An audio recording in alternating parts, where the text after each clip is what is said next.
ஜெய் ஸ்ரீராம். திருநெல்வேலி மாவட்டம் மேலப்பாளையம் பகுதியிலே தனிநபருக்கு சொந்தமான இடத்திலே வைக்கப்பட்டுள்ள விநாயகர் சிலை காவல்துறையின் மற்றும் வருவாய்த்துறையினுடைய அராஜக போக்கால் இரவோடு இரவாக அகற்றம்.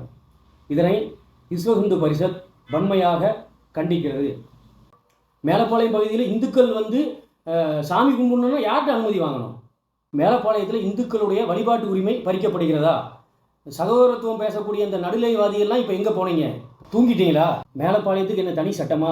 மேலப்பாளையம் தமிழ்நாட்டில் தான் இருக்குது. மதச்சார்பற்ற நாட்டில் இல்லை, மதத்துக்கு ஒரு சட்டமா? மேலப்பாளையத்தில் இந்துக்கள் விநாயகர் சிலை வச்சு சாமி கும்பிட்டா சட்ட ஒழுங்கு பிரச்சனை வருமாமா? என்ன சட்ட ஒழுங்கு பிரச்சனை வருது? அயோத்தியில் 500 வருஷ சட்ட போராட்டம் அதை நடத்தி அதை முடித்து இன்றைக்கி விஸ்வ இந்து பரிஷத் சார்பாக ராமர் கோயில் ஒரு நாளைக்கு லட்சக்கணக்கான பேர் சாமி கும்பிட்டு போகிறான்.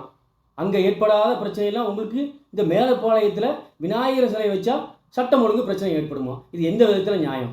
10 வருஷத்துக்கு முன்னாடி நீதிமன்ற உத்தரவு வந்தது. என்ன உத்தரவு வந்தது? இந்த மசூதிகளில் இருக்கக்கூடிய கூம்பு வடிவ குழாயெல்லாம் அகற்ற சொல்லி உத்தரவு வந்துச்சு. அது இன்னைக்கு வரைக்கும் உங்களால் செயல்படுத்த முடிஞ்சதா? அந்த மசூதிகளில் இருக்கக்கூடிய கூம்பு வடிவ குழாயை அகற்றுறதுக்கு உங்களுக்கு தில்லு இருக்கா? திராணி இருக்கா? மேலப்பாளையத்தில் இரவோடு இரவா விநாயகர் சிலையை உடைச்சி எடுத்துகிட்டு போனீங்களே, அதே மாதிரி இந்த மசூதிகள்லையும் இந்த சர்ச்சுகள்லையும் இருக்கக்கூடிய இந்த கூம்பு வடிய குழாயை உங்களால் இரவோடு இரவாக எடுக்க முடியுமா? யாருடைய தூண்டுதல் பேரில் விநாயகர் சிலையை எடுத்தீங்க? இந்து ஓட்டு இனிக்குது, இந்து வழிபாட்டு உரிமை மட்டும் உங்களுக்கு கசக்குதா?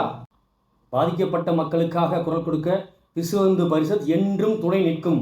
எம்மதம் சம்மதமெல்லாம் கிடையாது. என் மதமே சம்மதம்.